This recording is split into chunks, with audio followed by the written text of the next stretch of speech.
पञ्चदलीय सेवा फाइभफोल्ड मिनिस्ट्रीको पहिलो पद सायद मलाई लाग्छ अब त तपाईँहरू सबैलाई कण्ठ भइसक्यो हुनुपर्छ। हामी सबैले एफिसी 4 अध्यायको 11 पदबाट यो पदलाई घोषणा गर्नेछौँ। तपाईँहरू सबै आफ्नो कोठामा हुनुहुन्छ। आज म पनि मेरै कोठामा नभए पनि पृष्ठभूमि चाहिँ मेरो कोठाको हालेको छु, बेडरुमको, अनि स्टुडियोमै छौँ। केही समयसम्म अझै लाग्छ होला मलाई मेरो घरमै त्यो स्टुडियो तयारी हुनलाई। त्यो नहुन्जेलसम्म चाहिँ म यसरी बाहिरबाट छिमेकीको बाट सुविधा लिइराखेको छु। ल, एफिसी 4 को 11 पद। अनि उहाँका वरदानहरू चाहिँ यिनै थिए कि कोही प्रेरितहरू, कोही अगमवक्ताहरू, कोही प्रचारकहरू, कोही मण्डलीका पास्टरहरू, आज हामी पास्टरको बारेमा कुराकानी गर्दैछौँ, र कोही शिक्षकहरू बनुन्। तपाईँले याद गर्नुभयो भने यहाँ बहुवचन छ, एकजना मात्रै भन्ने कुरा छैन, बहुवचन छ, पास्टरहरू। त्यसैले आज हामी पास्टरको वरदान, पञ्चदलीय सेवामा पास्टरको वरदान के हो र उसले गर्नुपर्ने काम कर्तव्यहरू के हुन् र पास्टरको वरदान चाहिँ कसरी हामीले चिन्न सक्छौँ, थाहा गर्न सक्छौँ भन्ने कुरा हाम्रो दिमाग ज्ञानलाई पनि प्रयोग गर्न सक्छौँ र अवश्य पनि परमेश्वरको बोलाउट पनि मान्छेले थाहा गर्न सक्छन्। हामी आजको दिनमा केही महत्त्वपूर्ण पास्टरको सेवकाईको बारेमा हेर्नेछौँ। अब संसारमा यति धेरै बिटिएस लेभलको, मास्टर्स लेभलको पढाइहरू हुन्छ। मूलतया यी स्कुलहरूको, यी स्कुलिङहरूको, शिक्षालयहरूको उद्देश्य चाहिँ पास्टरहरू नियुक्त गर्ने, निर्माण गर्ने भनेर भएको छ। अनि त्यो विषयमा मेरो आफ्नो एउटा क्रिटिकल एनालाइसिस छ, त्यो पनि म तपाईँलाई सुनाउँछु। जे होस्, आज हामी पास्टरको मुख्य गुद्दी, मोटामोटी कुराहरू के हो भनेर हेर्नेछौँ। गोठालो चाहिँ पास्टरको निम्ति अर्को एउटा सठिक शब्द पनि हो, गोठालो। यदि हाम्रा अनुवादकहरूले राइट वर्ड प्रयोग गरेको भए सायद त्यो सबैमा नेपाली छ। तपाईँले याद गर्नु भने प्रेरितहरू भनिएको छ, होइन, अगमवक्ताहरू भनिएको छ, प्रचारकहरू भनिएको छ, अनि पास्टर भन्ने चाहिँ अङ्ग्रेजी शब्द लिएर आइयो, र शिक्षक भनिएको छ, सबैमा त्यो हो। अनि त्यो चाहिँ सायद इन्टरनेसनल एउटा शब्द जस्तो बनाइयो, मान्छेले रेडियो, ट्रान्जिस्टर, कम्प्युटर, यो वैज्ञानिक शब्दहरू हो। त्यस्तै गरिकन पास्टरलाई पनि एउटा वैज्ञानिक शब्द जस्तै इन्टरनेसनल शब्द बनाइयो, त्यो भन्न साथ मान्छेले बुझ्छन्।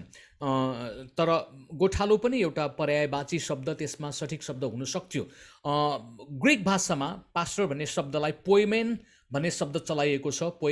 उच्चारणमा कसैले पोइमेन गर्छन्, विदेशी अस्ट्रेलियनहरूले, तर पोइमेन भन्ने एउटा शब्द चलाउँ। अनि पास्टर अङ्ग्रेजी शब्द हो। यो पास्टर भन्ने शब्द तपाईँले याद गर्नुभयो भने खर्क जो छ नि, खर्क, त्यसलाई चाहिँ पास्चर भन्छ अङ्ग्रेजीमा। पास्चर खर्क हो, त्यो चौर हो जहाँ चाहिँ गोठालोले भेडा बाख्राहरू चराउने काम गर्छ। अनि त्यो पास्चरमा चराउने मूल गोठालोलाई पास्टर भनिन्छ। पास्चरबाट पास्टर भन्ने शब्द आएको। त्यसैले पास्टरको अर्को पर्यायवाची गोठालो। तर हाम्रो चर्चमा यो चर्चको गोठाले दाई जय मसी, है बुढो रहेछ यो गोठालो दाई त भनेर, वा यो तरुनो रहेछ, भर्खरको दाँत फुक्लेको रहेछ यो चर्चको गोठालो दाई त भनेर भन्दैनौ नि। अनि सुन्दाखेरि पनि अलिकति सायद अनुवाद गर्ने मान्छेहरूलाई पनि यो त अपमानजनक होला, त्यो बिचारा झ्याउरे लुरे लन्जु पन्जु भन्ने मान्छेहरूलाई यो टाइटल दिन्छ, त्यसैले पास्टर साहेबलाई चाहिँ दिनुहुन्न भन्ने लाग्यो होला। त्यसैले अलिकति पास्टर अङ्ग्रेजीकरण गरियो र त्यो शब्द ल्यायो। भारतमा तपाईँले याद गर्नुभयो भने पादरी साहेब भनिन्छ, है, पादरी साहेब, त्यो पनि एउटा राम्रै शब्द हो। कहिलेकाहीँ म भारतमा सिएनआई चर्चमा, क्याथोलिक चर्चहरूमा पादरी साहेब भन्ने शब्द चलाउँछ। कहिलेकाहीँ फादर भन्ने शब्द पनि क्याथोलिकमा हुन्छ, तर कतिपय अर्थोडक्स चर्चहरूमा चाहिँ पादरी साहेब भनेर चलाइन्छ। तपाईँ बङ्गलादेशमा जानुभयो भने त्यहाँ एउटा पालोक भन्ने शब्द चलाइन्छ। पास्टरलाई बङ्गालीमा पालोक भन्छ। पालोक भनेको पालन पोषण गर्ने व्यक्ति नै हो। अझै नेपालीमा ठेट नेपाली सठिक शब्द हाम्रा भाषा अनुवाद गर्ने, बाइबल अनुवाद गर्ने व्यक्तिहरूले त्यो बेलामा जानेको भए र अहिले पनि, होइन, ओरिजिनल एउटा सही सठिक शब्द लिएर आउँ भनेर अहिले पनि हाम्रा बाइबल अनुवाद गर्ने काममा लागेका बुद्धिजीवीहरूले भाषाको एङ्गलबाट हेर्नुभयो भने सठिक शब्द चाहिँ पास्टरको बदलीमा पालक भन्ने शब्द चाहिँ मलाई एकदमै ठिक लाग्छ। पालक भनेको पालन पोषण गर्ने व्यक्ति हो, रेखदेख गर्ने। अब यो चाहिँ मूलतया खेती किसानमा भन्दा पनि यो पशुपालनमा, जसले वस्तु भाउ चौपैयाहरूलाई पालन पोषण गर्छ, तिनीहरूलाई पालक भन्छ, है। सायद मलाई लाग्छ यो पालक भन्ने शब्द मैले प्रयोग गर्दाखेरि तपाईँहरू कतिजनाको निम्ति एकदमै नयाँ शब्द हुनसक्छ। त्यसैले पालक भन्ने शब्द नेपाली शब्दकोशमा भए पनि नेपाली इसाई जगतमा मात्रै होइन अरू जगतमा पनि त्यत्तिको नचलाएको साहित्यिक बिम्ब प्रतिबिम्बको रूपमा मात्रै यो कुरा चलाएको हामी पाउँछौँ। त्यही कारणले गर्दाखेरि पालक भन्ने शब्द चाहिँ मलाई मनपर्छ। अब यो चाहिँ बोट बिरुवा माली जस्तै पनि हो, फुलबारीहरूलाई पालन पोषण गर्ने, हेर्ने, जतन गर्ने, त्यो मुना नर्सरीका सानो सानो बोट बिरुवादेखि ठुलोसम्म जतन गर्ने व्यक्तिलाई पालक भनेर भनिन्छ। त्यसैले पास्टर भनेर जो अङ्ग्रेजीमा भनिएको छ, अन्तर्राष्ट्रिय तपाईँले आएको शब्द, अब ठिकै छ, तर त्यसलाई चाहिँ हामीले नेपालीमा अर्को तपाईँले बुबा जस्तै मायालु व्यक्ति, आमा जस्तै मायालु गर्ने व्यक्ति, वास्ता फिक्री गर्ने एकजना पालन पोषण गर्ने व्यक्ति भनेर हामीले भन्न मिल्छ। हिब्रू 13 अध्यायको 20 र 21 पद चाहिँ एकजना व्यक्तिले पढ्दियौँ है त ल। अब भेडाका महान गोठाला हाम्रा प्रभु येशूलाई अनन्त करारको रगतद्वारा मृत्युबाट जीवित पार्नुहुने शक्तिका परमेश्वरले तिमीहरूलाई हरेक असल गुणले सिद्ध पारुन् र तिमीहरूले उहाँको इच्छा पूरा गर्न सक, जे परमेश्वरलाई मन पर्दछ येशू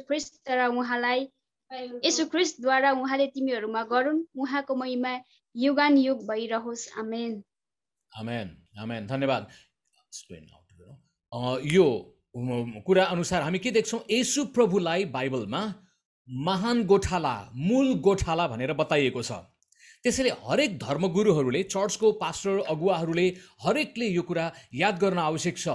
हामी चाहिँ सानो गोठाला हौँ, हामी सानो हौँ, तर हाम्रो माथि मूल गोठाला हाम्रा प्रभु येशू, हाम्रा उद्धारकर्ता, हाम्रो कमान्डर इन चिफ, उहाँ राजाका राजा, मण्डलीको शिर उहाँ हुनुहुन्छ भन्ने कुरा महसुस गर्नुपर्छ।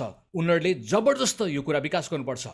र मैले त हाम्रो चर्चमा के उत्साह दिएको छु भने, कहिलेकाहीँ बाहिरका मान्छेहरू, पुलिस प्रशासनका अरू ठाउँको मान्छेहरू आउन सक्छन्, उनीहरूले सोध्छ कि यो चर्चको मुख्य व्यक्तिहरू को हो, यो चर्चको मुख्य व्यक्ति को भनेर सोद्धाखेरि हामीले जहिले पनि हाम्रो चर्चको मान्छेहरूलाई सिकाएका छौँ, कसैले त्यो प्रश्न सोध्यो भने यो चर्चको मुख्य व्यक्ति भनेको येशू ख्रीष्ट हो।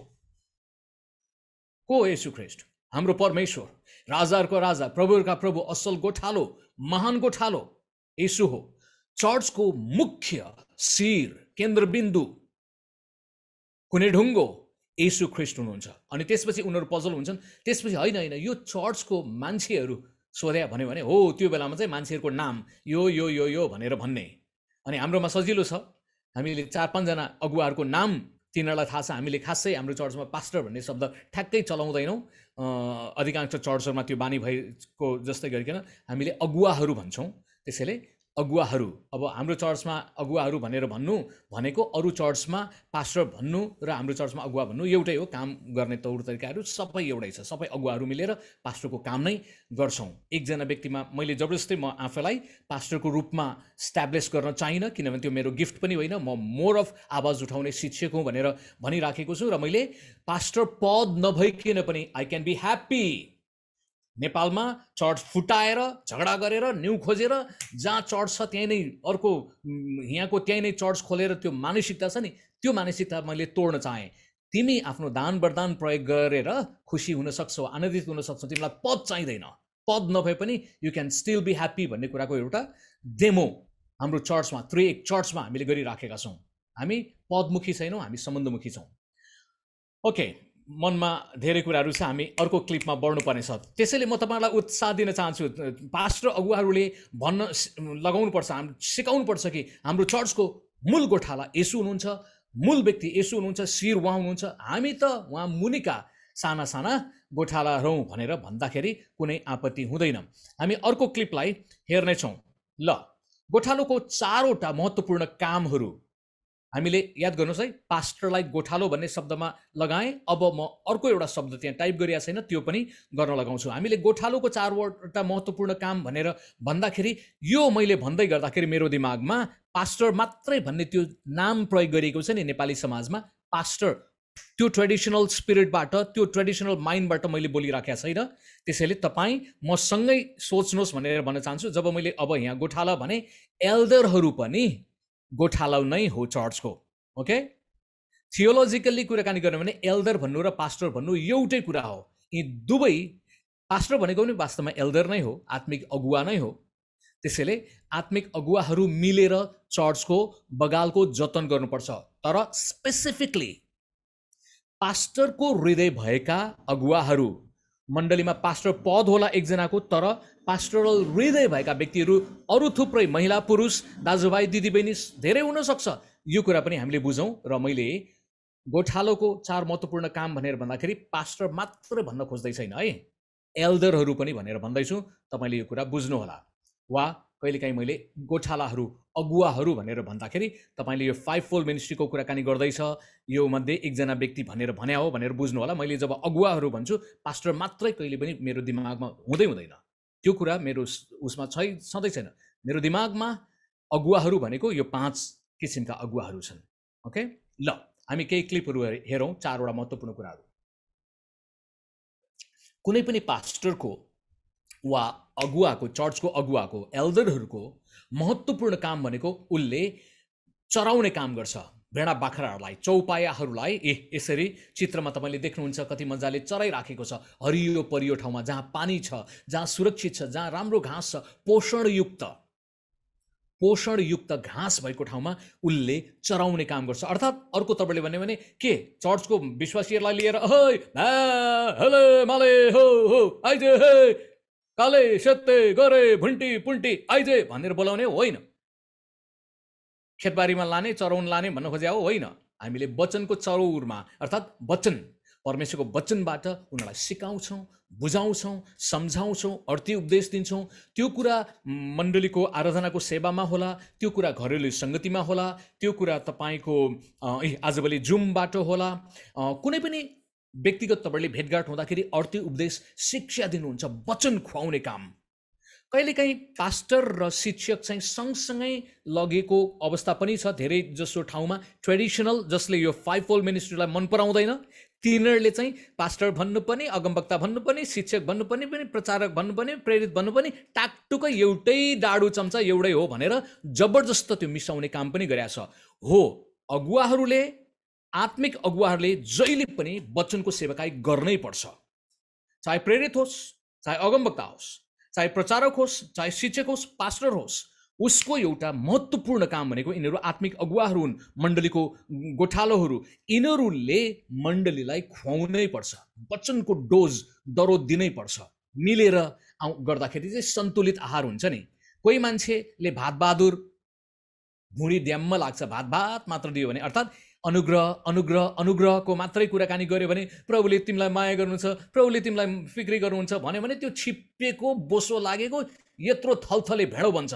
त्यो भावनामा मात्रै रमाउँछ। अनि अलिकति सानो दुःख आयो भने ल गयो गयो गयो गयो कस्तो भयो रुन्चे पिन्चे भएर त्यही पास्टर बाउको त्यो पछि लागिरहेको हुन्छ। तिनीहरू सानसाना बामपुड्के बच्चाहरू, दिन खाएको जुङ्गा नआएको, त्यो धेरै विश्वासी भइसक्यो, त्यही पनि बच्चो स्वभावको छ, परिपक्वतामा हुँदैन।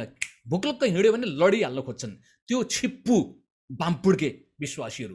त्यसैले त्यो अनुग्रह प्रेम भनेर मात्रै कुराकानी गर्न मिल्दैन। त्यसैले पास्टर अगुवाहरूले सन्तुलित तवरले उनीहरूलाई, हो सानो छँदाखेरि त्यस्तै प्रकारको खानेकुराहरू दिनु पर्यो, अलिकति ठुलो भएपछि बढाउनु पर्यो डोज, अलिकति ठुलो भएपछि तिनीहरूले पचाउन सक्ने प्रकारका कुराहरू दिनु पर्यो। सन्तुलित तवरले शिक्षा आजको नेपालको मण्डलीको आवश्यकता हो। मैले त शिक्षकको रूपमा भन्नु पर्यो भने दुःख लाग्दो एउटा कुरा छ, हामीले बेसिक क्रिस्चियन डक्ट्रिन छ बाइबलमा, हिब्रूको पुस्तक 1 अध्यायको 1 देखि 6 पद भित्रमा बेसिक क्रिस्चियन डक्ट्रिन छ, एबिसी अफ बाइबल।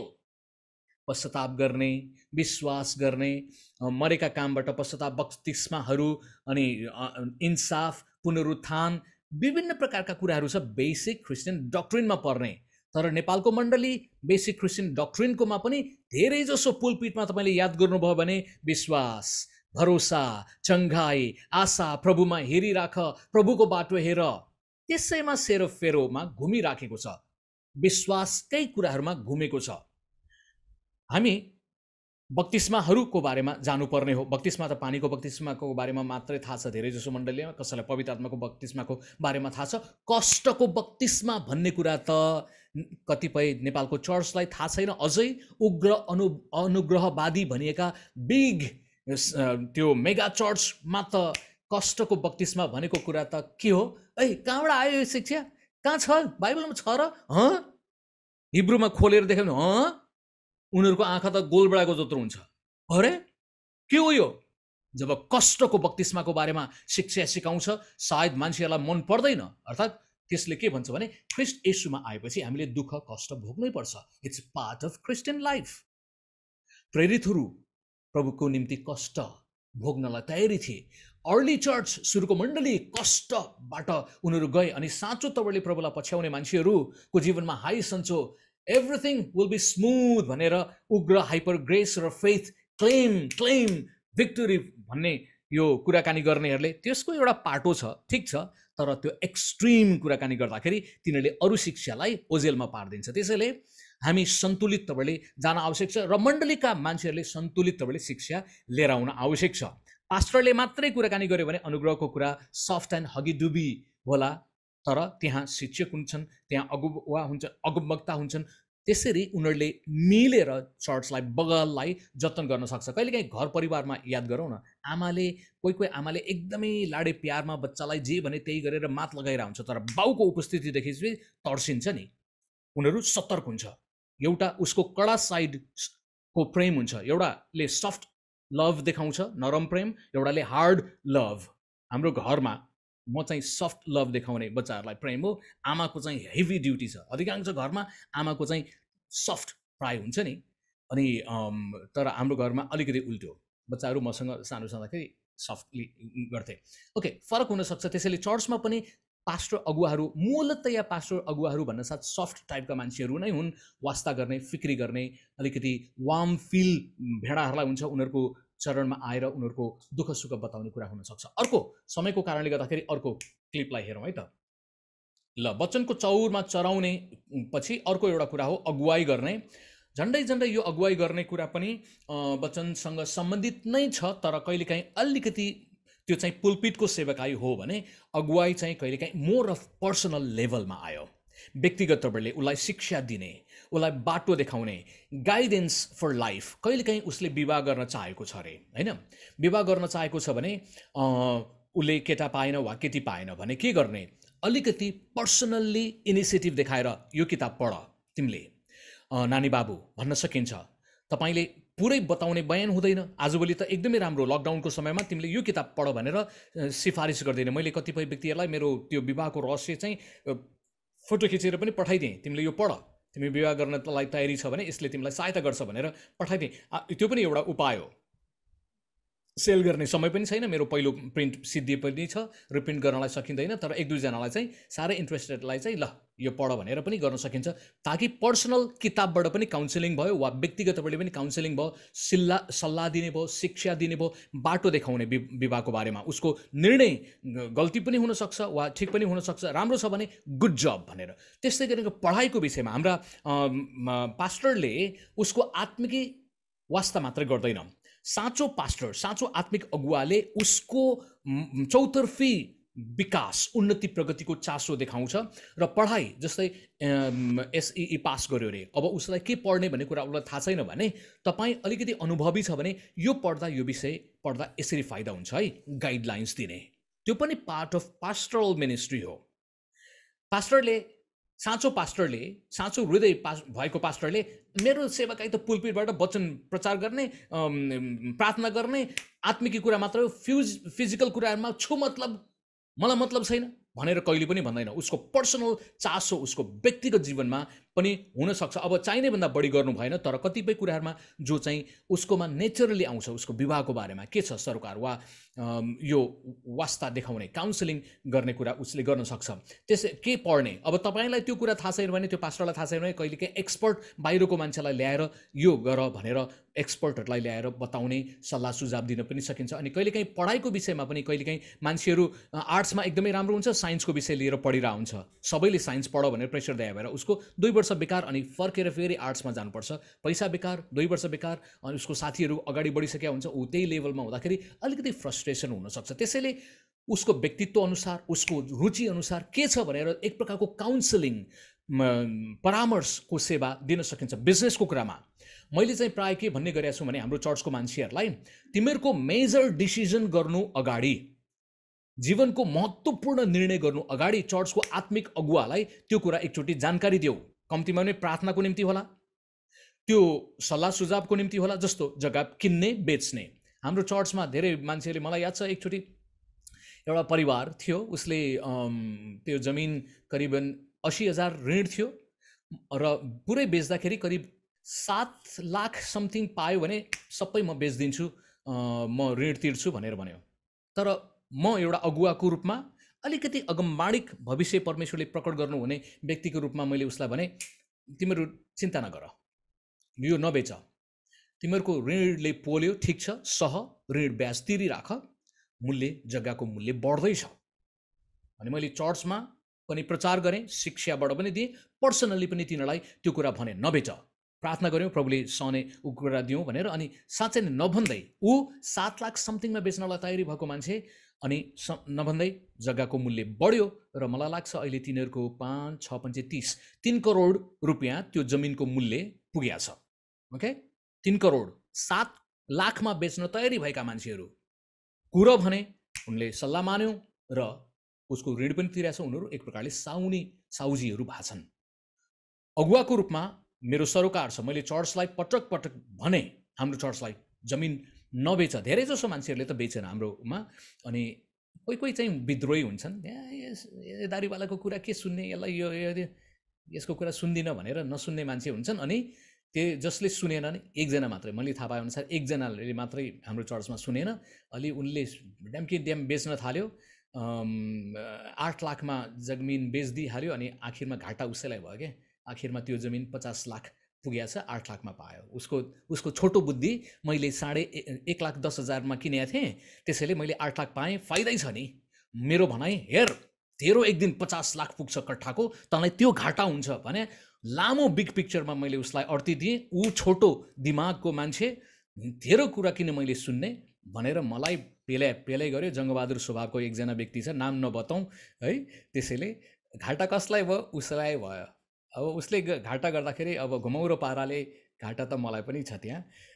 त्यसैले यति नै राखौँ। पास्टरको रूपमा, अगुवाको रूपमा सल्लाह सुझाव दिने कुरा पनि गर्न आवश्यक छ। वा यो विषय पढ, यसमा लगानी गर भन्ने कुरा पनि हामीले सल्लाह सुझावहरू दिन सक्छौँ। मैले प्राय हाम्रो चर्चको मान्छेहरूलाई भनिराखेको कुरा, चाँदीमा लगानी गर है। अबको समय, भविष्यमा दूर कुन चाहिँ समयमा हुन्छ, जग्गाको मूल्य अहिले जति पैसा आउँछ, मैले केही वर्ष अगाडिदेखि भनिराखेको, जग्गाको मूल्य जति आउँछ त्यो घट्नेवाला छ र चाँदीमा लगानी गरिराख्यो भने चाँदी चाहिँ बढ्नेवाला छ भनेर भनिरहेको छु। कतिले पत्याएर लगानी गरिरहेछ, कोही मान्छेले भन्छ कहाँ हुन्छ, अनि त्यसपछि जब हुन्छ त्यसपछि उसले त्योबाट पछि रियलाइज गर्छ होला, हो रहेछ। अनि प्रायः जसो मैले के थाहा पाएको छु भने, मेरो कुरा चाहिँ मान्छेले 25 वर्षपछि मात्रै बुझ्न सक्छ है।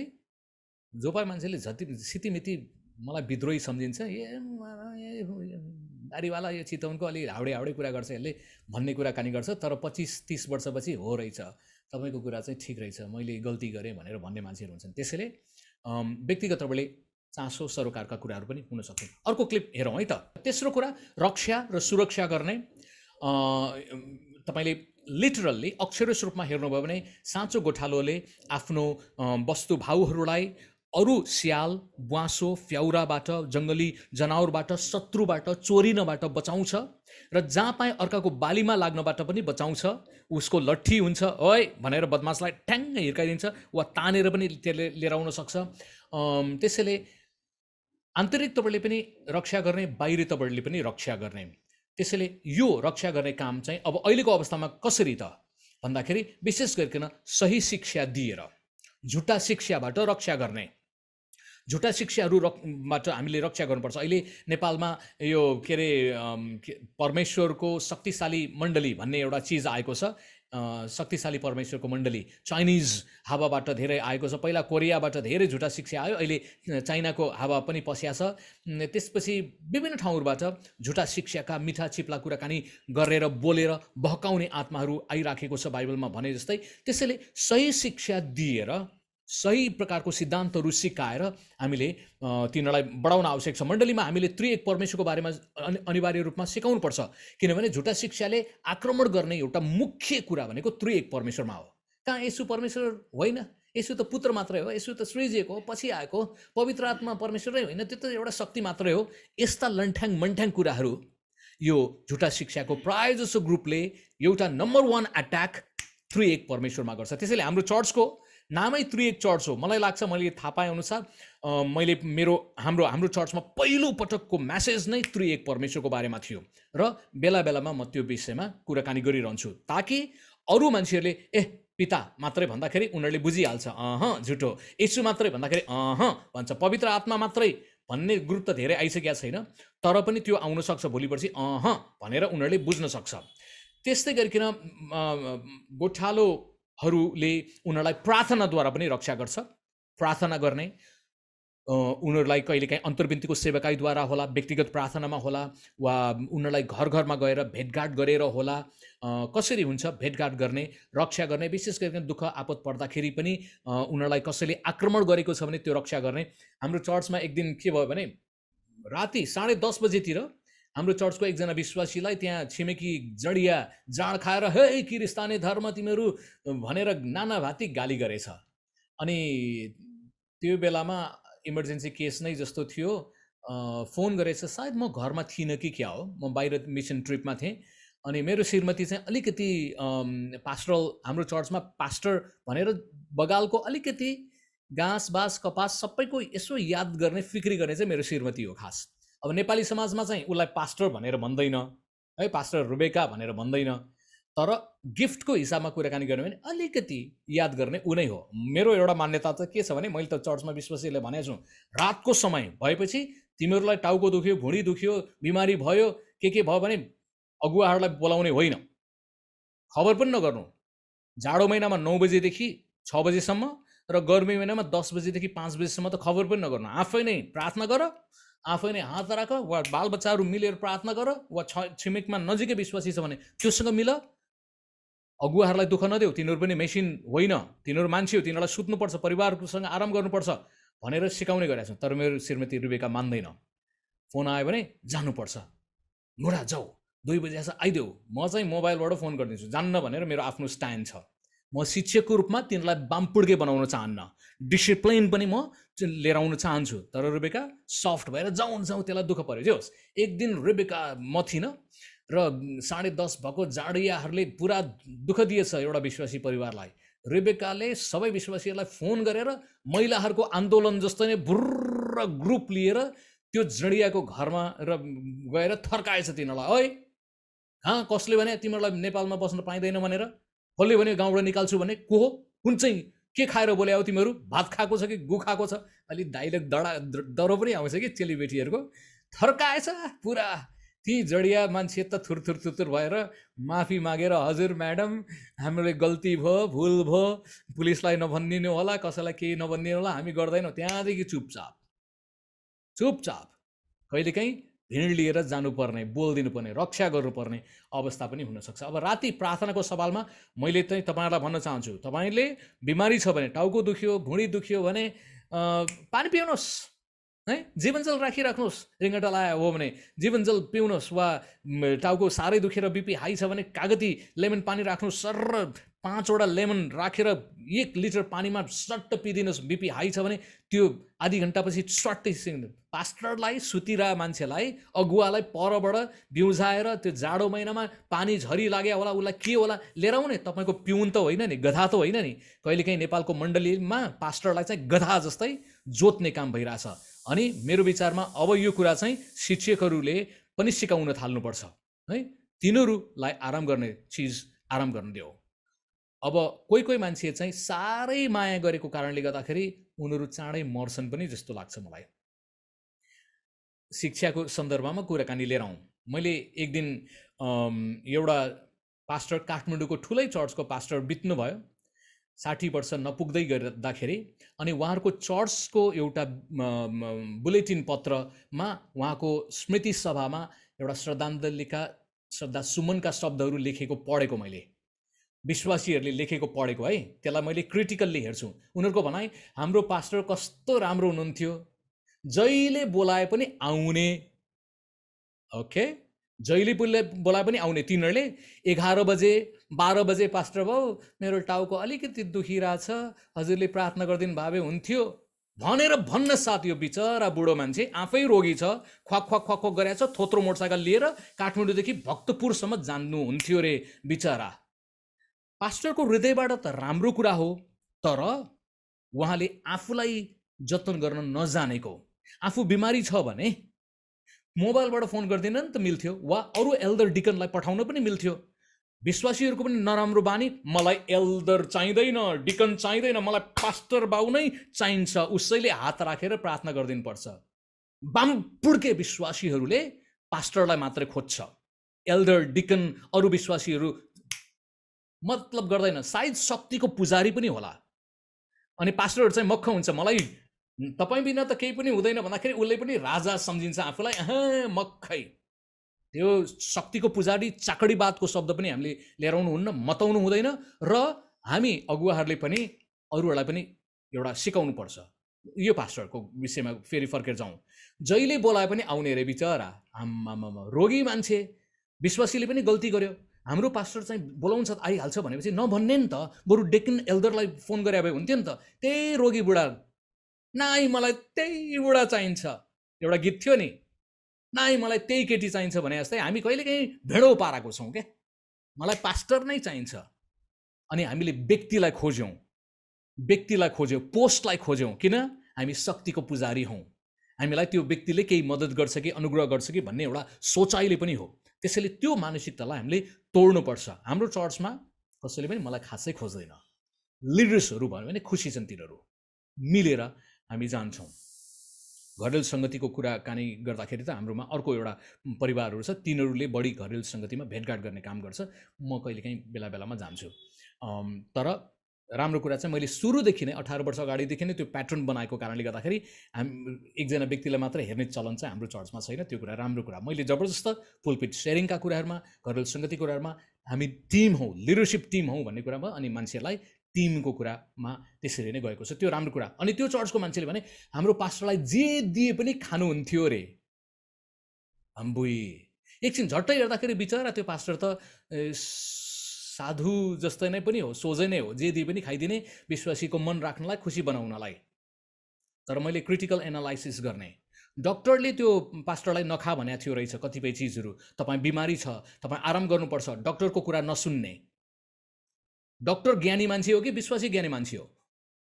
ज्ञानी मान्छेको कुरा त सुन्नु पर्यो नि त, सल्लाहकारको कुरा त सुन्नु पर्यो नि। डक्टरले नखानु भनेको चिज विश्वासीलाई खुसी बनाउनलाई खाइदिने, अनि शरीर रोगी हुने, ऊ त खुसी, विश्वासी खुसी, अनि घरमा आएर गर्ने, छेरौटी लाग्ने, अनि सुतिराख्ने। के भयो भन्दाखेरि खान त मन थिएन, दिइहाल्यो, खाइदिइहाले, बिमारी भयो, के गर्ने? नेपालीमा भन्छ दुःख पाइस मङ्गले। कसको ढङ्गले? आफ्नै ढङ्गले। त्यसैले पास्टरहरू चाँडै मर्नुको एउटा कारण चाहिँ नो भन्न सक्दैन क्या।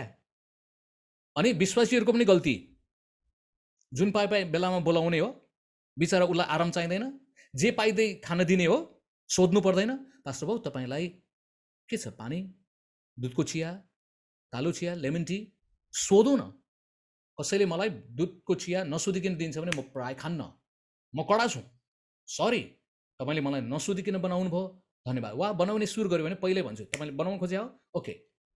प्राय जस्तो चाहिँ म लेमन कागती लिएरै हिँड्छु, र उनीहरूले कालो चिया बनाउँदाखेरि यो हाल भनेर म आफै दिन्छु, किनभने सबैकोमा कागती हुँदैन नि त। म चाहिँ प्राय 2-3 किलो कागती टन्नै किनेर राखिरहेको हुन्छु, हप्ताभरि पुग्ने हिसाबले। त्यो कारणले गर्दाखेरि मलाई भएको चिजहरू पिउन पाउँछु मजाले। त्यसैले हामीले सोध्नुपर्छ। विश्वासीजनहरू, म तपाईँलाई भन्न चाहन्छु, तपाईँले सोध्नुहोस्, पास्टर बाउ तपाईँलाई यो चल्छ, अर्थात् अगुवाहरू तपाईँलाई यो चल्छ। जस्तै प्राय जस्तो म पाहुना भएर जाँदाखेरि वा कुनै टिचिङ गर्न जाने बेलामा मान्छेहरूले नेपाली समाजमा त मासु चाहिँ ठुलो सम्मान भन्छ नि त, होइन? पैसा नभए पनि मासु लिएर आउने।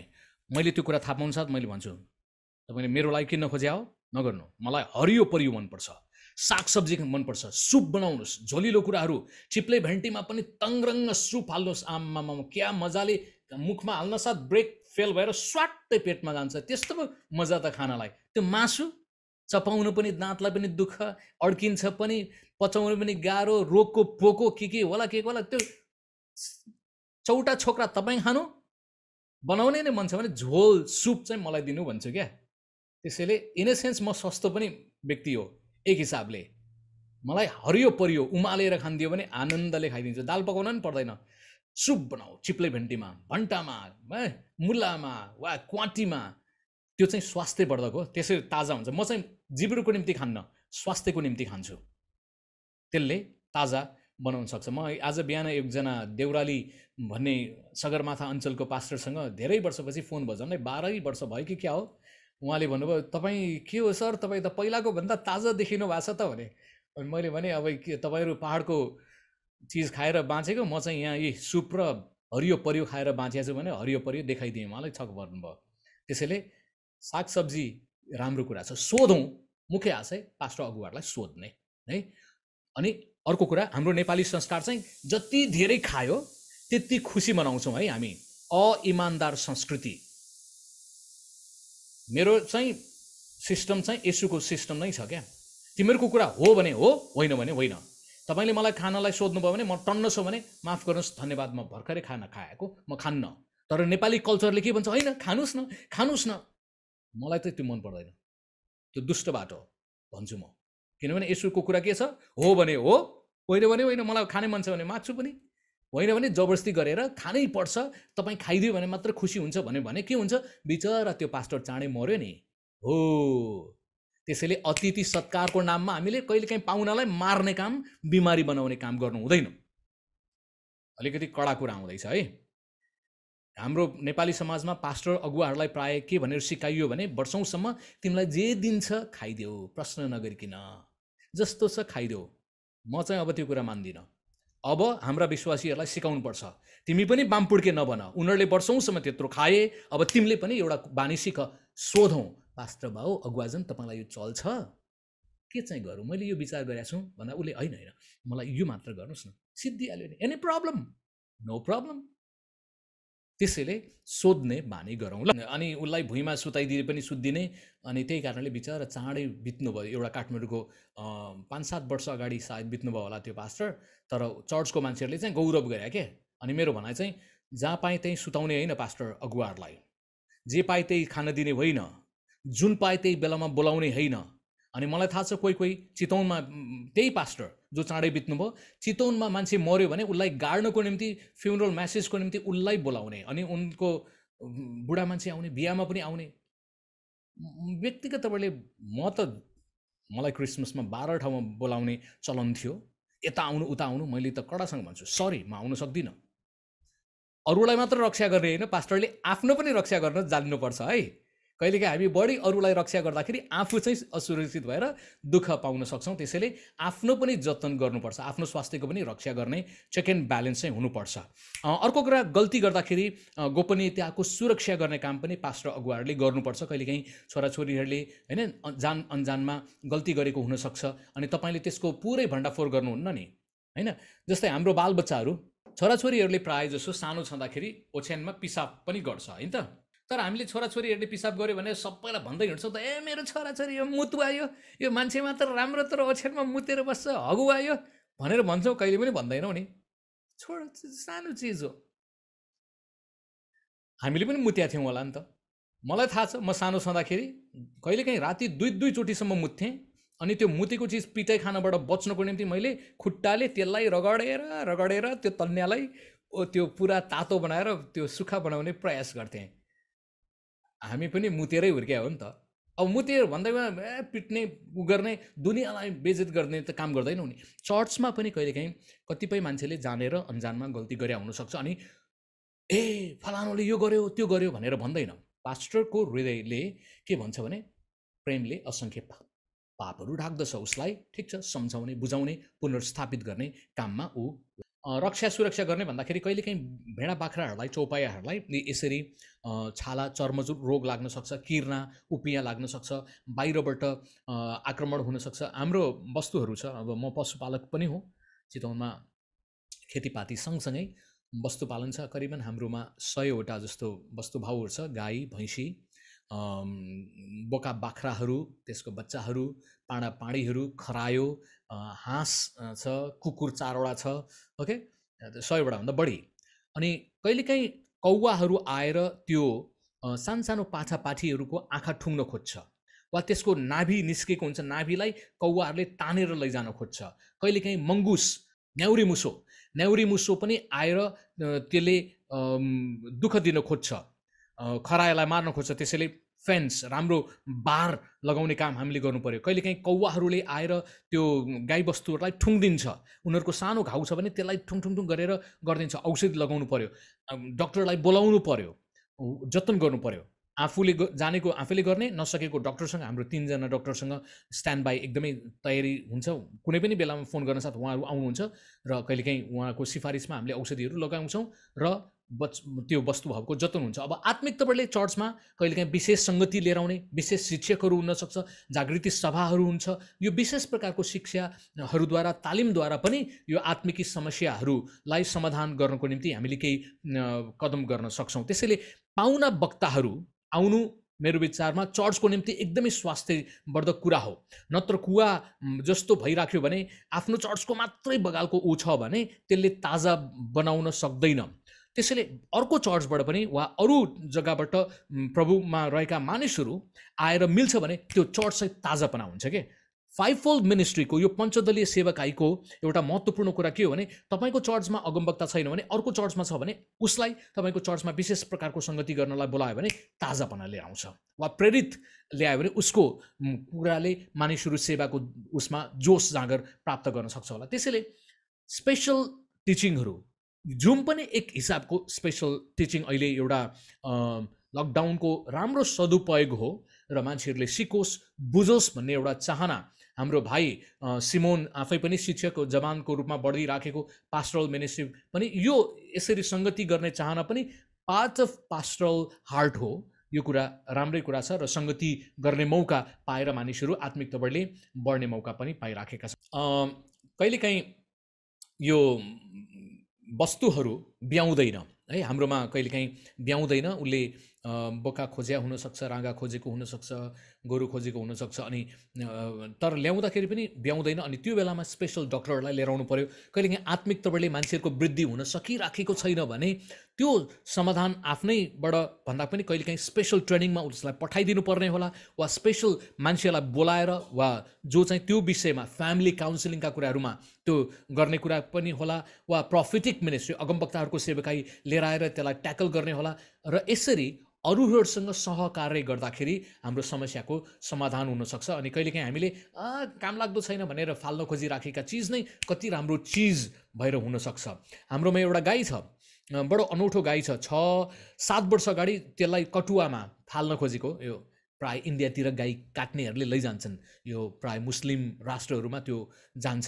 अनि त्यो कसैले कटुवामा फालिसकेको, तर एकजना बुढा मान्छेले मलाई हाम्रोमा घरमा ल्याइदिनु भयो, राक्षस भने राख्नु भनेर मेरो दाइले 2टा गाई। अनि त्यो गाई अनौठो छ, त्यो अर्कोले राम्रोसँग पाल्न नसकेको, दुध पनि आएन भनेको। अनि हाम्रोमा आएर 7 वर्ष भयो कन्टिन्युली नब्याइकन, एकचोटि त्यो बेलामा 7 वर्ष अगाडि ब्यायो, तर हाम्रोमा जतन गर्ने दाना पानी राम्रो टाइममा भेटेको कारणले 7 वर्षसम्म कन्टिन्युली त्यसले दुध दिइरहेछ, जुन कुरा अनौठो कुरा नै हो। प्राय जसो 1 वर्ष बढी दियो भने 1.5 वर्षसम्म गाईले दुध दिन सक्छ नेपालको अवस्थामा, तर हाम्रोमा 7 वर्षसम्म कन्टिन्युली दिइरहेछ। आत्मिकताबाट पनि त्यस्तै हो, कहिलेकाहीँ स्पेसल ठाउँमा भेटेपछि उसको आत्मिक कुराहरूमा बुम भएर जान सक्छ। ट्रेनिङ बाइबल स्कुल कलेजमा पठाउने होला, वा सेमिनारमा पठाउने होला, त्यो कुराले गर्दाखेरि पनि उनीहरूको आत्मिक वृद्धिका कुराहरू हुन सक्छन्। त्यसैले तालिममा पठाउने कुरामा सिफारिस गर्न सकिन्छ। अर्को 4औं कुरा, पास्टरको हृदयमा भएको 4औं कुरा, उसले वास्ता गर्छ, फिक्री गर्छ, केयरिङ एकजना व्यक्ति हो। केयरिङ एन्ड सेयरिङ त आइहाल्छ त्यहाँ। विशेष गरी बिमारी पर्दाखेरि हस्पिटलमा भेटघाट गर्न जाने होइन। कहिलेकाहीँ मलाई हाम्रो चर्चको बारेमा झट्टै थाहा हुँदैन, तर हाम्रो चर्चको जो घरेलु झुन्डमा भेटघाट गर्न गइराखेको छ तिनीहरूले वा छिमेकीले थाहा पाएपछि, दाइ थाहा पाउनु फलानु मान्छेको एक्सिडेन्ट भएको छ, वा ऊ हस्पिटलमा छ, यो व्यक्ति यो छ, अनि त्यसपछि त्यो उनीहरूले खबर गरेपछि ओके भनेर म टाइम मिलाएर जान्छु। गएको 2 हप्ता अगाडि एकजना मान्छेको हाम्रो चर्चको खुट्टा भाँच्यो, मिस्त्री भाइ घर बनाउने मान्छे लडेर खुट्टा भाँचिएछ। 2-3 चोटि म हस्पिटलमा गएँ खबर पाउन साथ, समय मिलाएर।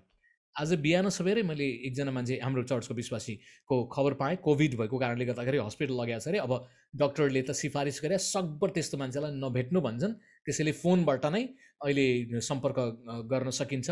र अलिकति समयपछि भएपछि म सायद 1-2 दिनमा त्यो डिस्टेन्स कायम राखेर तिनीहरूलाई भेट्न जाउँला। नत्र कहिलेकाहीँ अब यस्तो बेलामा धेरै कोभिड लागेको सरुवा रोग छ भने माया गरेर धेरै जाँदाखेरि के हुन्छ, पास्टरले त झन् धेरैलाई सार दिने सम्भावना हुन्छ मुख्य अगुवाले, किनभने ऊ सबैकोमा जान्छ र सबैकोमा जाँदाखेरि अरूलाई मायाले संसार धान्दैन भन्छ नि हो। कहिलेकाहीँ मायालाई पनि नो भन्न सक्नुपर्छ।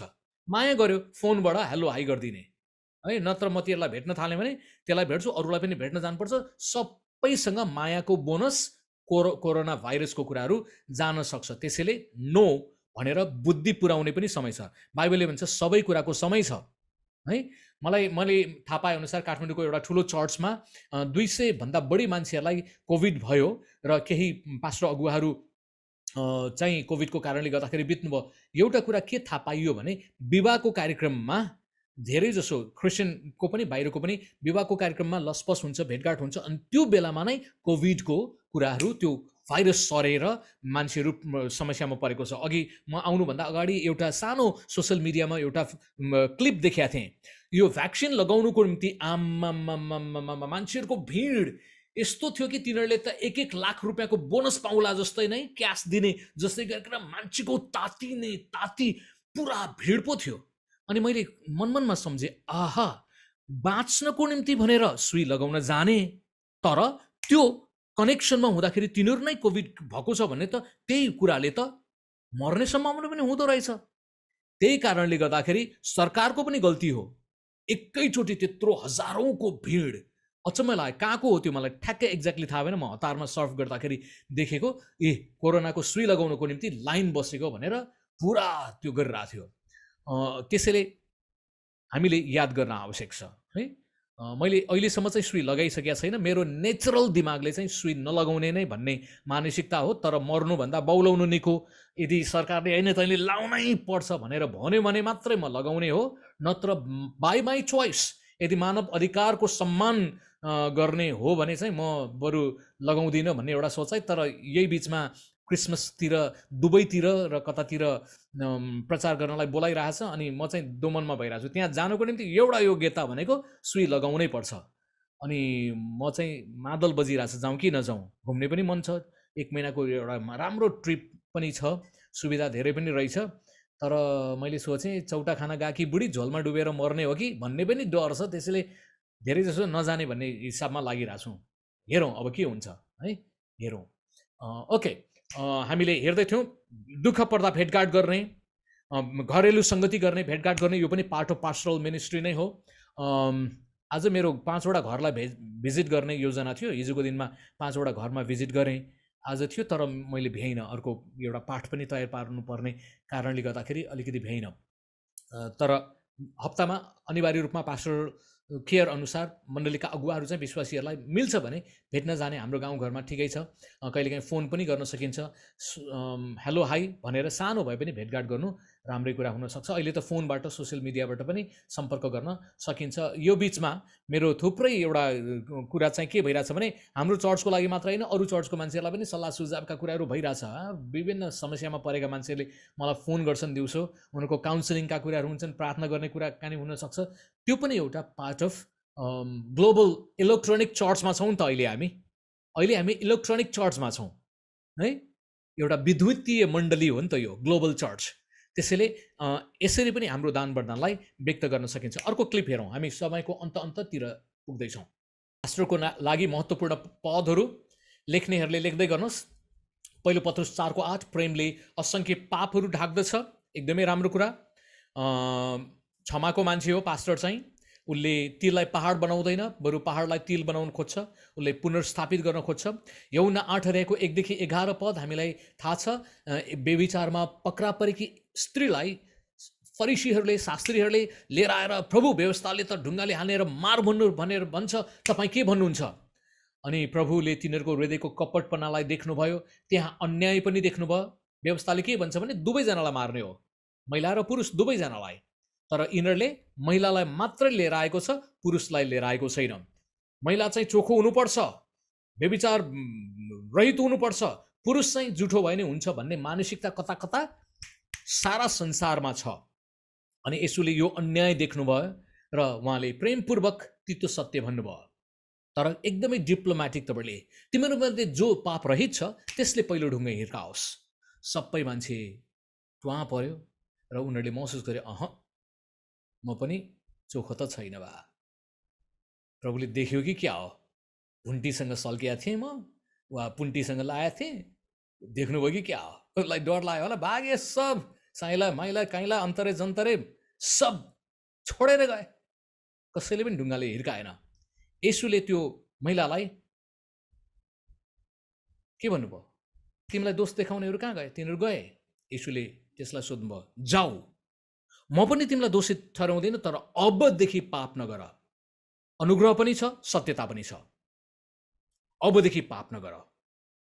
यो खतरा चिज उसले चेतावनी येशू प्रभुले दिनुभएको छ। त्यसैले पास्टरले ठिक छ बाबु भनेर पनि भन्नुहुन्न, गल्तीलाई गल्ती हो भनेर भन्न सक्नुपर्छ। नत्र हामीले त्यो भन्न सकेन भने बच्चाहरू स्पोइल भएर बिग्रिन्छ नि, त्यस्तै हुनसक्छ। पुरानो नियममा एलीले आफ्नो छोरालाई कहिल्यै पनि गल्ती गर्दाखेरि गाली गर्ने, डिसिप्लिन गर्ने गरेन, छडी लगाउने काम गरेन, कडासँग थर्काउने काम गरेन, अनि उसको छोराहरू बिग्रियो। एली चाहिँ एकदमै माया मात्र गर्नेवाला साथै, बाबु आऊ मासु खाऊ, पापा खाऊ, चिची खाऊ, आफू पनि खाने, ढुप्प मटाउने साँडे जत्रो, अनि बच्चाहरूलाई पनि साँडे जत्रो बनाउने, साँडे जस्तै बनायो। त्यसैले पास्टरहरूले धेरै माया गरेर छोराछोरीहरूलाई साँडे जस्तो बनाउनुहुन्न, बोका जस्तो बनाउनुहुन्न, यो बिगार्ने काम चाहिँ गर्नुहुन्न, डिसिप्लिन चाहिँ गर्नुपर्छ भन्ने कुरा पनि हामी त्यहाँ सिक्छौँ। एली राम्रो दयाको हृदय भएको मान्छे चाहिँ हो, माया गर्ने, तर कडा प्रेम पनि चाहिन्छ, नरम प्रेम पनि चाहिन्छ, कडा प्रेम पनि चाहिन्छ। त्यसैले पास्टर एक्लैले बढी सफ्ट लभ मात्र दियो भने ब्यालेन्स आउँदैन। त्यसैले कडा प्रेम पनि उसले दिन सक्नुपर्छ। उसले दिन सकेन भने अगमवक्ता होला वा कडा प्रकारको स्वभावका टिचरहरू होला, उनीहरूलाई पनि कन्फ्रन्ट गर्नलाई लैजानुपर्छ। त्यसैले डरो प्रकारको समस्या परेको बेलामा एक्लैले सफ्ट साइडबाट मात्र भन्नुहुन्न, अर्को मान्छे पनि चेक एन्ड ब्यालेन्स भएर आउन आवश्यक छ। मर्कुस 1 अध्यायको 1 देखि 11 पदमा पनि येशू प्रभुले त्यो व्यक्तिलाई, एकजना पक्षघाती मान्छेलाई 4 जना साथीले बोकेर लिएर आएको छ, अनि येशूले तिनीहरूको विश्वास देखेर त्यस पक्षघातीलाई भन्नुभयो, छोरा तिम्रा पाप क्षमा भए। गजबको कुरा, येशूले पाप क्षमा भयो भनेर बोल्नुभयो। त्यसलाई अनौठो लाग्यो होला, कहाँको शारीरिक बिमारी छ, येशूले पाप क्षमा गर्नुभयो, तिम्रो पाप क्षमा भयो। सायद त्यो व्यक्तिलाई ठ्याक्कै थाहा भयो, मेरो पापले गर्दाखेरि म समस्यामा थिएँ, पाप क्षमा भयो भनेर भन्न साथ त्यो मान्छे निको भयो। र पास्टर चाहिँ एउटा क्षमाको मान्छे, दोस्रो मौका दिने, तेस्रो मौका दिने मान्छे पनि हो। किनभने परमेश्वर आफै पनि अवसर दिने परमेश्वर हुनुहुन्छ नि त, मौका दिने। एकचोटि बिग्रियो सधैँ बिग्रियो भनेर होइन, एकचोटि अनाज्ञाकारी भयो अब सिद्धियो भनेर होइन, मौका दिने। योनालाई परमेश्वरले अनाज्ञाकारी हुँदाखेरि फेरि मौका दिनुभयो, उसलाई बचाउनु भयो, अनि फेरि अर्को मौका दिनुभयो, र अर्को पटक चाहिँ उसले गएर निनेवेमा प्रचार गर्यो र त्यहाँ आशिषको लहर आयो। त्यसैले मौका दिने परमेश्वर। सायद पास्टरहरूलाई थाहा हुने महत्त्वपूर्ण पदमध्ये पहिलो यूहन्ना 1:9 पद, ल सबैजनाले मिलेर पढौँ। पहिलो यूहन्ना 1 अध्यायको 9 पद। पास्टर एउटा क्षमाको हृदय भएको मान्छे हो, ठुलो हृदय भएको मान्छे हो, उसले सबैलाई अटाउन सक्छ। अनि उसको एउटा काम चाहिँ कहिलेकाहीँ ब्याकस्लाइड भएका मान्छेहरू, प्रभुबाट तर्केर गएका मान्छेहरूलाई पनि फिर्ता लिएर आउने उसकोमा प्यासन हुन्छ। शिक्षक वा कहिलेकाहीँ अरू व्यक्तिहरूलाई नायनास कालो गए गोरो आउँछ नि भन्ने मान्छे पनि हुन्छ, तर पास्टरल हृदय छ भने उसले भन्छ होइन, त्यो नानी, त्यो बाबु, त्यो बाजे, त्यो बोजू त्यत्रो आइराखेको किन आएन होला, त्यसलाई भेट्न जाउँ, सङ्गति गरौँ, उसलाई फेरि पुनर्स्थापित गरौँ भनेर त्यो क्षमाको सन्देश लिएर आउने। उसले पनि क्षमा गर्छ, प्रेमलाई अभ्यास गर्छ, परमेश्वर क्षमाशील हुनुहुन्छ, आऊ बाबु नानी भनेर त्यो सान्त्वनाको कुरा उसले गरिराखेको हुन्छ। त्यसैले यो कुरा हामीले बुझ्न आवश्यक छ। यदि हामीले आफ्ना पापहरू स्वीकार गर्यौँ भने उहाँले हाम्रा पाप क्षमा गर्नुहुन्छ र सबै अधर्मबाट हामीलाई शुद्ध पार्नुहुन्छ, किनकि उहाँ विश्वासयोग्य र धर्मी हुनुहुन्छ। आमेन। आमेन। बाइबलले यो खण्डमा बताउँछ, यदि हामीले पाप गर्यौँ भने र स्वीकार गर्यौँ भने, पाप गरेको छ स्वीकार गर्यौँ भने परमेश्वरको अगाडि, प्रभु मैले गल्ती गरेँ, मलाई क्षमा गर्नुहोस् भनेर भन्यो भने उहाँले जस्तो सुकै पापलाई पनि क्षमा गर्नुहुन्छ। क्षमाको परमेश्वर, कृपा गर्ने परमेश्वर, विश्वासयोग्य परमेश्वर, शर्त स्वीकार गरेपछि हो। पुरानो नियममा लेखिएको छ, तिमीहरूको पाप सिन्दुरे रङको रातो भए पनि तिनीहरू हिउँ जस्तै सेता हुनेछन्, सफा हुनेछन्। तिमीहरूको पाप पूर्वबाट पश्चिम जति टाढा छ त्यति नै म दूर गराउनेछु। यो परमेश्वरको यो क्षमाको हृदयलाई पास्टरले मनन गरे हुन्छ र उसले साँच्चै नै बगाललाई गल्ती गर्दाखेरि पनि पुनर्स्थापित गरेर हो। कहिलेकाहीँ पिट्नु पर्ने हुन्छ, कोही कोही भेडाहरू साह्रै जबरजस्ती हुन्छन्, भ्या भ्या गर्छन्, बदमास हुन्छन्, तिनीहरूलाई लौरो लातको भूत बातले मान्दैन भनेर कडाइसँग हान्नुपर्छ डोज। त्यस्ता भेडा पनि हुन्छन्, किनभने नानीदेखिको बानी, पहिलादेखिको पुरानो जीवनको चालामा उनीहरू आएको छ। त्यही भएर पावलले पनि भनेको छ, तिमीहरूलाई म छडी लिएर आउँ, तिमीहरूकोमा के हो यो भनेर पुरा थर्काइरहेछ नि। कहिलेकाहीँ आमाले जस्तै सम्झाएको छ, तर कहिलेकाहीँ उसले एकदमै थर्काउने काम पनि गरेको छ। अनि यो सबै कुरा सफ्ट साइड अफ लभ, प्रेम, कडा प्रेम र नरम प्रेम दुवै नै चेक एन्ड ब्यालेन्स हिसाबमा अगुवाहरूले चर्चमा अभ्यास गर्न आवश्यक छ। एक दुईवटा क्लिपहरू बाँकी छ, त्यसलाई हेरेर हामी सक्नेछौँ आजको निम्ति है त। अलिकति खराब गोठालाका लक्षणहरू पनि हेरौँ है। मैले यो कुरा जबरजस्त राखेँ किनभने हाम्रो नेपाली समाजमा खराब पास्टर अगुवाहरू पनि यो पदमुखी व्यक्तिहरू पनि छन्, त्यो कारणले गर्दाखेरि यो कुरा राखेँ। पहिलो पत्रुस 5:2 मत्ती 23 अध्याय मा चाहिँ येशू प्रभुले गोठालाहरूलाई, ती शास्त्री फरिसीहरूलाई, अगुवाहरूलाई गाली गर्नुभएको छ, धिक्कार तिमीहरूलाई कपटी भनेर है। तिमीहरू फरिसीहरू चाहिँ फर्सी कुहिएको फर्सी रे। अनि त्यो कसैले त्यसो पनि भन्छन्, सदुकीहरू तिनीहरू चाहिँ मान्छेलाई बोझा मात्र ल्याउने। एजिकेल 34 अध्यायको 4 पद चाहिँ अलिकति गजबको कुरा छ। तिमीहरू दही खान्छौ, अर्थात् मिठो मिठो खान्छौ, अगुवाहरूलाई भने गोठालाहरूलाई है। तिमीहरू उनको वस्त्र लाउँछौ, अर्थात् राम्रो लुगा लाउँछौ, तिमीहरूका लुगाहरू सफा चट सुटेट बुटेट हुन्छौ, र मासु खान्छौ तर बगाललाई चाहिँ वास्तै गर्दैनौ। भेडा बाख्राहरू मरण च्यासे भइरहेछ, खाना पाएको छैन, कुपोषण छ, दुःख छ, अनि तिमीहरू चाहिँ आफै नै मेरो यति सङ्ख्या छ, भेडा छन्। कतिपय मास्टरहरू छ, मेरो चर्च, मेरो मण्डली, मेरो विश्वासी भनेर लाजै नमानिकन मेरो मेरो भन्छन्। मलाई त त्यो कुरा सुन्दाखेरि हग्नेलाई भन्दा देख्नेलाई लाज भने जस्तै त्यस्तो महसुस हुन्छ। लाजै नमाने मेरो चर्च, मेरो विश्वासी भन्छ। हाम्रो परमेश्वरको चर्च भन्नुपर्ने, हाम्रो चर्च भन्नुपर्ने, चर्च परमेश्वरको हो नि त। व्यक्तिगत तपाईँले पेवा जस्तो बनाउनु खोज्छ। अनि मैले प्राय देखेको मेरो अनुभवमा, जसले मेरो मेरो भन्छ नि, त्यो मान्छेहरू प्राय कि पापमा फसिया छ, कि लोभको ठुलो आत्माले त्यसलाई पक्रिया छ, कि चाहिँ एकल काटे भएर त्यो मर्या छ। तीनवटा कुरा चाहिँ मैले देखेको छु। नमरे पनि एकल काटे भएर बसिरहेछ। मेरो मण्डली, मेरो चर्च, के को तेरो र मेरो गर्ने? जीवित परमेश्वरको चर्च हो हाम्रो चर्च भन्नु सही शब्द छ। त्यसैले पास्टर अगुवाहरूको निम्ति मेरो सुझाव मेरो मेरो भनेर भन्ने होइन, हाम्रो परमेश्वरको मण्डली भनेर भनौँ न। तपाईले मेरो पना भनेर भने नि तपाईकोबाट कोही मान्छे अर्कोमा गयो भने तपाईलाई साह्रै दुःख लाग्छ, बेखुसी लाग्छ। ला मैले गुमाएँ, मेरो प्रभुको हो भने प्रभुले दिनुभयो, प्रभुले लानुभयो, सिद्धियो नि त। मेरो मेरो मेरो मानसिकता ल्यायो भने तपाईँ बेखुसी मान्छे। प्रभुको भन्नुहोस् न। ल तिमीहरू दही खान्छौ, उनको वस्त्र लाउँछौ, मासु खान्छौ, तर बगाललाई चाहिँ वास्ता गर्दैनौ। आफू मोटाउँछौ, आफू चाहिँ घुम्न जान्छौ, बेला बेलामा यताउति जान्छौ, अमेरिका युरोपतिर जान्छौ, भेडाहरूको उन कत्रेर वा उनीहरूको टाउको गनेर। अनि अहिलेको अवस्थामा भन्यो भने पावलहरूले भन्यो भने गाली गर्थे, तिमीहरू घुमिरहन्छौ, चिल्लो कार चल्छौ, गाडी चढ्छौ, अरू बिचरा चप्पल थोत्रो, पहिला छोत्रो चप्पल लगाएर हिँड्या थिइस्, अहिले भैमाना भएको छ, अर्कालाई गन्दैनस् भनेर भन्थ्यो होला, गाली गर्थ्यो होला पावल आयो भने है। तर यहाँ पावल पनि छैन, बत्तिसमा दिने यौना पनि छैन, अनि भएका यौनाहरू पनि बोल्दैनन्, किनभने पैसाले मुखमा बुचो लगाइदिएछ। अनि बोल्नेहरू कुना कुनामा बसेर आवाज उठाउँछन्, तिनीहरूसँग पहुँच पुग्दैनन्। गोठाला दामको लागि काम गर्ने, पैसा पायो भने काम गर्छु, पैसा पाएन भने काम गर्दिनँ। ए बाबु त्यहाँ जाउँ न भने पेट्रोल कसले दिन्छ, खाजाको भाडा कसले दिन्छ, यात्रा खर्च कसले दिन्छ, पहिले पैसा कति आउँछ, फिस कति छ, पहिल्यै पैसाका कुराहरू गर्न थाल्यो भने कुरा बिग्रियो। पैसा परमेश्वरले दिनुहुन्छ, सेवा गर्ने हो परमेश्वरको हातमा। पैसाको निम्ति पैसामुखी भन्दा पनि सम्बन्धमुखी हुनु पर्यो। खराब नियतका मान्छेहरू चाहिँ दामको निम्ति काम गर्छन्, उनीहरूले क्रुसेड आयोजना गर्छन्, किन? कमिसन खान पाइन्छ नि त ठुल्ठुलो कार्यक्रम आयोजना गर्दाखेरि।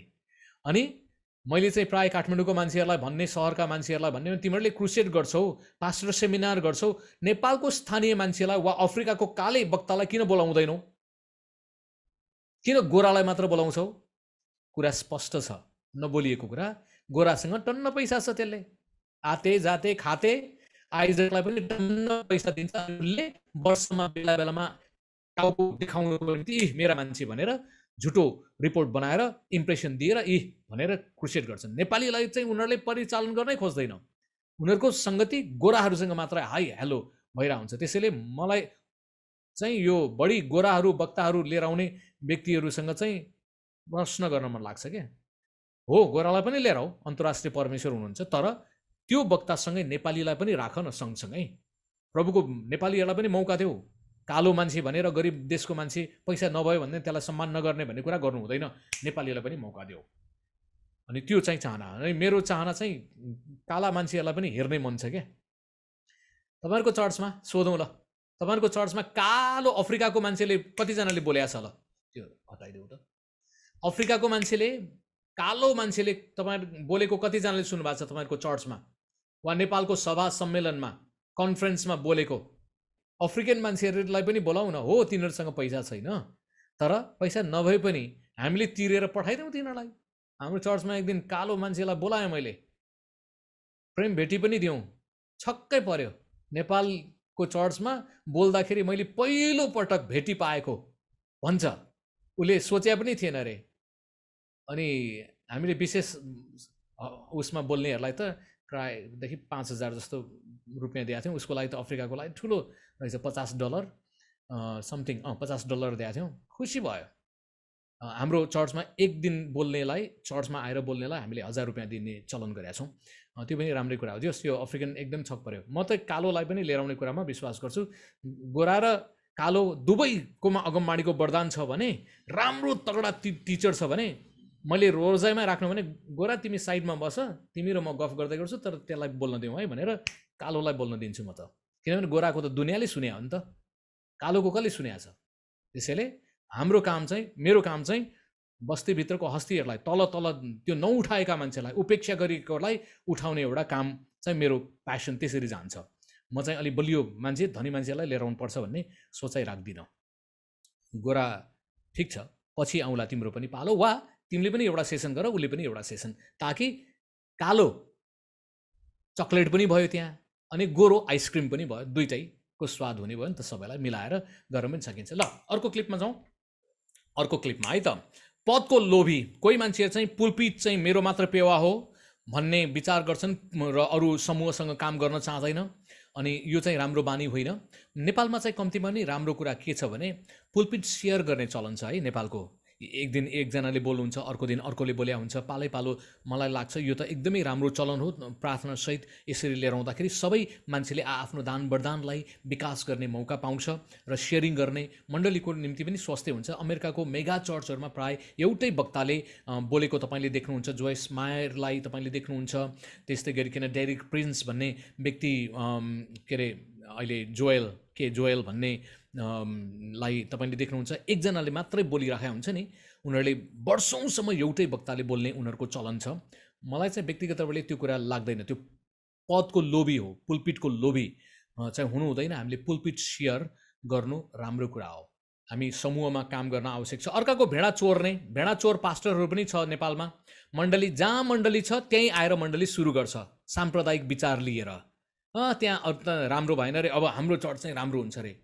के को राम्रो हुन्छ? मेरो व्यक्तिगत विचारमा त त्यो त बेठिक तरिका। जहाँ चर्च छ त्यहाँ चर्च सुरु गर्ने होइन, जहाँ चर्च छैन त्यो नयाँ जग्गामा गएर चर्च सुरु गर्दा राम्रो हो। त्यो चाहिँ राज्यको मूल्य मान्यता अनुसार विकास गर्ने विचार हो। तर जहाँ चर्च छ त्यसले त्यहाँ चर्च सुरु गर्दैछ भने त्यसले सिधा भनिरहेछ म चर्च प्लान्टिङमा छु, अर्थात् म मेरो सेवकाई, मेरो आफ्नो ब्यानर, मेरो आफ्नो परिचय, मेरो एउटा साम्राज्य तयार गर्न आएको छु भन्ने मानसिकता उसले नबोले पनि देखाइराखेका हुन्छ। जहाँ चर्च छ त्यहीँ उसले अर्को नयाँ चर्च सुरु गर्छ भने हो, झुट्टा छ भने अर्को कुरा हो। तर राम्रै त्रिएक परमेश्वरलाई विश्वास गर्ने राम्रै प्रकारको चर्च छ र उनीहरूको गडबड केही पनि छैन भने त्यहीँ नै नजिकै खोल्नुभन्दा बरु त्यही बिग्रेको भत्केकोलाई सुधार गरौँ भनेर भन्नु एउटा कुरा हुन्थ्यो होला, वा एकदमै अपवादको विषय बाहेक जहाँ चर्च छ त्यहाँ सुरु गर्नु चाहिँ त्यतिको राम्रो होइन। नत्र यस्तो मान्छेले प्राय भेडा चोर्ने रोग पनि नेपालमा एकदमै ठुलो लागेको छ। काम गर्ने कालो मकै खाने भालु भने जस्तै त्यो नहोस् भन्नुको निम्ति हामी सचेत हुन आवश्यक। यो भेडाहरू अर्काको भेडाहरूलाई चोर्नलाई सिपालु घाँस देखाएर के देखाएर यो चिजहरू मलाई एकजना पास्टरले पठाइदिनु भएको हो। यो इन्टरनेटमा एउटा भिडियो छ, भेडाले गोठालोलाई ड्याम हिर्काएर लडाइदिएको छ। कोही चाहिँ चर्चमा विश्वासीहरू पनि त्यस्तै हुन्छन्, उसले गोठालोलाई नै आक्रमण गर्छ। भेडाले छिप्पेको भेडो, विद्रोही भेडो बडाङ हिर्काएर दुःख दिने, जति उ गरे पनि जस नदिने खालको मान्छे हुन्छ, आरोप मात्र लगाइराख्ने। अनि त्यस्ता मान्छे पनि हुन्छन् भनेर यो देखाइदिएको। त्यसैले पास्टरको सेवा चाहिँ अलिक दुःख पनि छ। मोमबत्ती जस्तै आफू बलेर अरूलाई उज्यालो दिने तर आफू घट्दै जाने प्रकारको। अनि एउटा गीत छ, मुटुमाथि ढुङ्गा राखी हाँस्नु परेको छ भने जस्तै अरूलाई हाँस्छ भन्ने, आफ्नोमा पीडा छ, अरूलाई सान्त्वना दिने, आफूमा फेरि दर्द छ, समस्या छ। त्यो पनि एउटा गजबकै कुरा छ। राम्रोसँग त्यसलाई विचार गर्ने भने पास्टरहरूको बिचरा भन्नुपर्ने अवस्था पनि छ। उनीहरू दुःखमा पनि छन्, त्यसमाथि भेडोले हानिदिन्छ बडाङ्गै। त्यो तपाईँले नेटमा हेर्नु होला है, बडो रमाइलो छ। त्यहाँ चाहिँ शिप एट्याकिङ द शेपर्ड भन्ने क्लिप तपाईँले पाउन सक्नुहुन्छ। ल एक्स्ट्रा त्यो चिज, यो भेडा एउटा राम्रो कुरा तपाईँले याद गर्नु भने, भेडा बाख्राहरू वस्तुभाउहरू जब उत्तानो परेर सुत्छ नि, त्यो उत्तानो परेको अर्थ दुईटा छ। 90-95% चाहिँ म खुसी छु, यो ठाउँमा म सुरक्षित छु, म यो घरमा आनन्दित छु, वा यो जग्गामा म एकदमै रिल्याक्समा छु भनेर रिल्याक्स मुडको चिन्ह हो 90-95%। तर 5% समय जब शत्रुले आक्रमण गर्छ, अरूले आएर कुकुरहरूलाई एकदमै टोक्न खोज्छ, त्यसले सरेन्डर गरेर उत्तानो पर्छ। म डराएँ, अब खत्तम गयो, मलाई गुहार गर भनेर उसले त्यो सरेन्डर गरेको चिन्हको कुराकानी हो। कुकुर तपाईँले पाल्नु भएको छ भने उत्तानो परेर मजाले सुत्छ। हाम्रो घरमा कुकुरहरू छन्, उत्तानो परेर ढुक्कै सुत्छन्। तर कहिलेकाहीँ मलाई मन पर्दैन, हाम्रो घर कोठाभित्रै आइदिन्छ कि बाहिर बस्नुपर्ने, भित्रै आएर ढुक्क सुत्छ, दिक्क लाग्छ मलाई। अनि म चाहिँ लखेटिहाल्छु त्यसलाई। मेरो श्रीमतीलाई चाहिँ मनपर्छ, उसले त कहिलेकाहीँ माया गरेर खाटैमा पनि सुताइदिन्छ। म थाकेर आएको हुन्छु, त्यहाँ त कुकुर सुतिरहेको हुन्छ, गनायो भनेर खेदाउँछु, ढुक्क रिल्याक्स पाराले कुकुर सुतिरहेको हुन्छ, लखेट्छु। अनि कहिलेकाहीँ रमाइलै हुन्छ। बुढा नलखेट भन्छ, बुढीले नि नलखेट, त्यसलाई बस्नु देऊ भन्छ। अब मेरोमा चोइस, कुकुरलाई नलखेट्ने हो भने त मै आफै लखेटिनु पर्यो, भागेर म अर्को कोठामा जान्छु। बरु तिमी कुकुरसँग बस, म चाहिँ अर्को कोठामा जान्छु भने अर्को कोठामा जान्छु। त गन्धले के, कुकुरको गन्धले बढी माया गरेर, त्यसैले कुकुर चाहिँ रिल्याक्स अवस्था हुन्छ। अब हामीले मोटामोटी रूपमा पास्टरको बारेमा हेऱ्यौँ, 4वटा सेवकाई, उसको मेन प्यासन भएको ऊ चाहिँ निचोडमा भन्यो भने ऊ चाहिँ एउटा वचनको चौरमा चराउने व्यक्ति हो पास्टर। त्यसपछि रक्षा सुरक्षा गर्ने व्यक्ति हो, वास्ता फिक्री गर्ने व्यक्ति हो, र अगुवाई निर्देशन गर्ने व्यक्ति हो। अन्तिम पद हेरेर हामी आजको पाठोलाई सक्नेछौँ। पहिलो पत्रुस 5 अध्यायको 2 पद हेरौँ है त। हुन्छ, यहाँ यसरी भनिएको छ, तिमीहरूको रेखदेखमा राखिएको परमेश्वरका बगालको हेरचाह गर, करले होइन तर स्वेच्छाले, धनको लोभले होइन तर उत्साह साथ। पास्टर अगुवाहरूको निम्ति यो पनि महत्त्वपूर्ण पद हो कि हामीले हाम्रो बगालको जतन गर्नुपर्छ। याद गर्नुहोस् है, मिलेर। पास्टरल केयर, वास्ता भनेको साँचो तपाईँले उसलाई जतन गर्ने, बगालको, आफ्नो मात्रै होइन है। अनि उसले बगाललाई बस्ने ठाउँको निम्ति फिक्री गर्ने, अनि यो गर्नु चाहिँ राम्रो कुरा हो। हाम्रो चर्चमा हामीले सुरुको वर्षहरूमा लगातार रूपमा एउटा चिज विकास गऱ्यौँ। हामीले भन्यौँ कि हामी अगुवाहरू कसैले पनि चर्चबाट भेटी पैसाहरू तलब भनेर कुरा लिँदैनौँ। अनि र त्यो पैसा जम्मा गरेर हामीले सङ्गतिको निम्ति नै जमिन किन्यौँ। 3.5 कट्ठा जमिन हाम्रो अहिले चर्चको छ। 1 कट्ठा चाहिँ अर्को दाताले दिएको र भवन पनि बनाइदियो। नत्र 2.5 कट्ठा जमिन चाहिँ हाम्रै चर्चको दशवांश भेटीबाट जम्मा गरेको। त्यो बेलामा हामीले किन्यौँ। अहिले किन्ने भयो भने त करोडौँ पर्छ, गाह्रो पर्छ, हामीले गर्नै सक्दैनौँ। तर त्यो समयमा हामीले गऱ्यौँ। अहिले पनि अगुवाको रूपमा मैले चर्चबाट चर्चले मलाई अगुवाको रूपमा दिने भनेको 1000 रुपियाँ पेट्रोलको लागि भनेर दिन्छ। अनि मलाई कहिलेकाहीँ एक मनले चाहिँ नलिउँ जस्तो लाग्छ, तर अर्को तपाईँले नम्र पनि हुन सिक्नुपर्छ ल भनेर 1000 रुपियाँ चाहिँ भिजिट गर्न जाँदाखेरिको भनेर दिएको हो। अर्को व्यक्तिहरूलाई चाहिँ हामीले अलिकति बढाएर दिएका छौँ जसले चाहिँ बढी घरेलु झुन्डमा भेटघाट गर्ने काम गर्छ। तर मैले एउटा अगुवाको रूपमा यो मानसिकता गरेँ। चारैतिर जुन चर्चमा म हुर्केँ प्राय सबै पैसा पास्टरले मोनोपोली आफ्नो खुसीले काम गर्नुहुन्थ्यो र धेरै जसो अवस्थामा त्यो देखेको कारणले गर्दाखेरि मैले यो सङ्कल्प गरेँ, म परमेश्वरको पैसाको लोभ चाहिँ गर्न चाहन्न, बरु परमेश्वरको राज्यको वृद्धि र विकासको निम्ति होस् न विश्वासीहरूलाई नै एउटा सजिलो बनाइदिने कुराहरू। अनि कतिपय ठाउँहरूमा चाहिने नचाहिने कुरामा भेटी उठाइ गरेर विश्वासीलाई दुःख दिने कुरा, त्यो पनि मैले चाहिँ सकभर कतिपय मान्छेले सानोतिनो भेटी माग्छ भने सबै विश्वासीलाई हामी भन्दैनौँ, कोषबाट निकालेर दिन्छौँ। विश्वासीलाई थाहा पनि दिँदैनौँ कोषबाट निकाल्यो, उनीहरूलाई कति बोझ दिने, अनि तिनीहरूलाई बोझ पनि दिनुहुन्न। अब कहिलेकाहीँ चितवनमा देखेको एक दुईवटा विकृतिका कुराहरू सुनाइदिउँ है। चितवनमा एउटा चर्च छ जुन चर्चमा चाहिँ पास्टरले घरेलु सङ्गतिमा जानु छ भने हाँसको मासु तयारी भएपछि मात्रै तयारी भयो भनेर कन्फर्म भएपछि भयो भनेपछि बल्ल सङ्गतिमा जान्छ अरे क्या। मासु तयारी भएपछि भनेपछि खाना काल पो रहेछ त, त्यो त विश्वासीहरूलाई दुःख दिने।